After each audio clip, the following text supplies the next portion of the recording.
Ouais, chers amis, excusez-moi, les ténèbres étaient vraiment là, hein, parce qu'au moment où j'arrivais à la conclusion, on a sonné et en fait, c'était pas destiné à moi. C'était un malade psy qui sonnait chez un autre médecin. Donc, voyez-vous quand même, la ténèbre agit là où il y a un désir pour répandre la lumière, là où il y a un désir d'aider, à faire évoluer, ben, les ténèbres sont toujours là, voyez-vous. Donc, je reprends. En fait, il a sonné chez un autre médecin. Vous savez, dans la résidence où je suis, il y a plusieurs médecins, plusieurs sages-femmes, et kinés, donc euh, il voulait ouvrir la porte, alors il sonne chez tout le monde. Désolé. Donc, en fait, il reste la conclusion, et c'est peut-être pour cela, c'est intéressant pour celui qui finalement veut mettre les choses en pratique. Donc, dans des cas semblables, il n'est alors pas possible d'éviter dans l'au-delà que l'être humain utilise la table pour ses expériences, soit abandonnées aux influences inférieures par son propre comportement. Il n'a d'ailleurs pas voulu autre chose, car là non plus, l'ignorance des lois ne peut le protéger. Donc nul n'est censé ignorer les lois. Nul. Les lois spirituelles, je vous les ai données, ils sont au nombre de trois.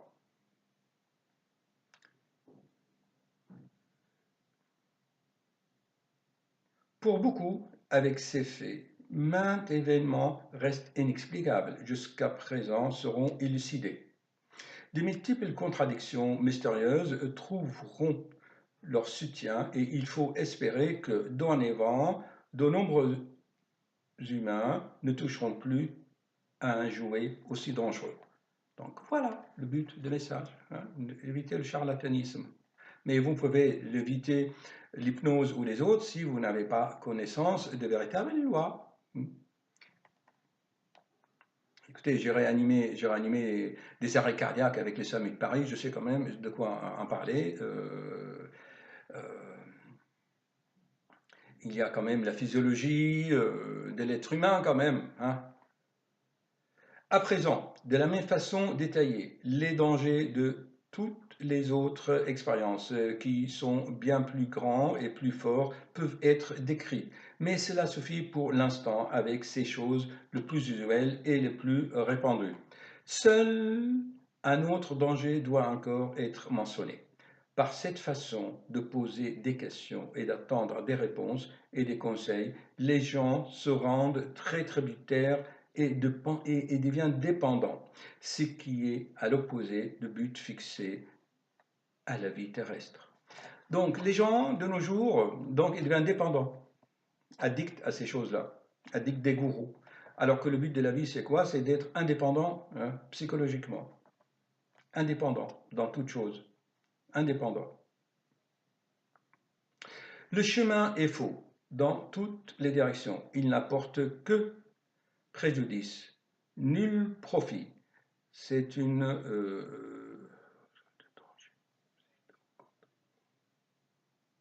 là, il parle vraiment des ténèbres, hein. Il dit le chemin est faux dans toutes ces directions du chemin. C'est pas comme ça qu'on va atteindre la vérité. Or, avec cette volonté de recherche, un grand tort est également causé aux êtres de l'au-delà. On offre ainsi à l'occasion à bien des êtres ténébreux, ils sont même induits directement en tentation de faire le mal et de se charger de nouvelles fautes qu'ils n'auraient sans cela pas pu commettre aussi facilement. D'autres, par contre, sont retenus de leur aspiration à s'élever par la liaison constante des désirs et des pensées. Lors d'une observation lucide du caractère de cette recherche, ils apparaissent souvent si puérilement entêtés, tellement imprégnés d'une égoïsme sans égard et en même temps tellement lourdeau que l'on est obligé de se demander en hochant la tête comment il est possible en fait que quelqu'un veuille ouvrir à l'ensemble du public un domaine dont lui-même en réalité ne connaît pas non plus la plus petite partie. Il est faux également que toute cette recherche se fasse devant le grand public.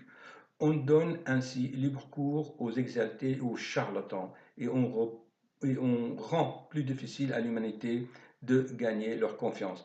Dans aucun autre domaine, cela ne s'est jamais produit et toute recherche dont on reconnaît aujourd'hui le plein succès a connu au préalable, au cours de la recherche, de nombreux échecs. Mais on ne laissera pas, mais on ne laissa pas le public y participer vraiment.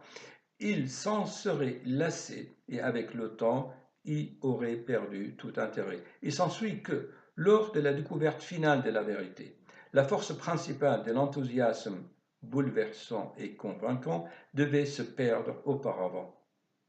L'humanité n'est plus capable de se ressaisir pour une jubilante allégresse qui entraîne tout en conviction.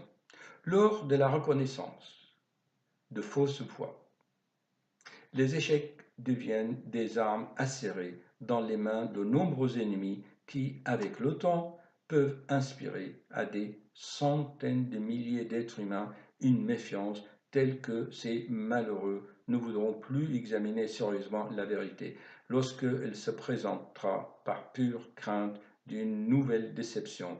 Ils ferment leurs oreilles et qu'ils auraient ouvert sans cela et laissent échapper le dernier laps de temps qui pourrait encore leur donner l'occasion de s'élever vers la lumière.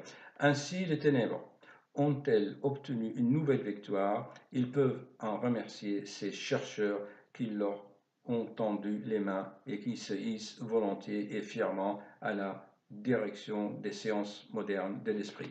Donc, chers amis, donc, si vous avez suivi cette conférence, assez longue d'ailleurs. L'auteur, il voulait donc nous dire que tous ces exercices spirituels en spectacle, hein, eh bien, discréditent, bien sûr,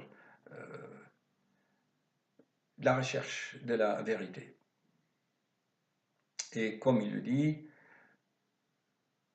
eh bien, ces échecs, parce que vont être pris comme argument contre tout ce qui est spirituel et pur. Voilà, j'espère que vous ne toucherez plus aux tables tournantes, ni aux pendules. C'est pas comme ça qu'on va atteindre la vérité et la connaissance. Et surtout, comme il a dit Antoine Sextexupéry, celui qui a le cœur pur n'attrapera pas de maladie. Il est écrit également, heureux ceux qui ont le cœur pur, car ils verront Dieu. On n'a pas besoin de pendule. Au revoir.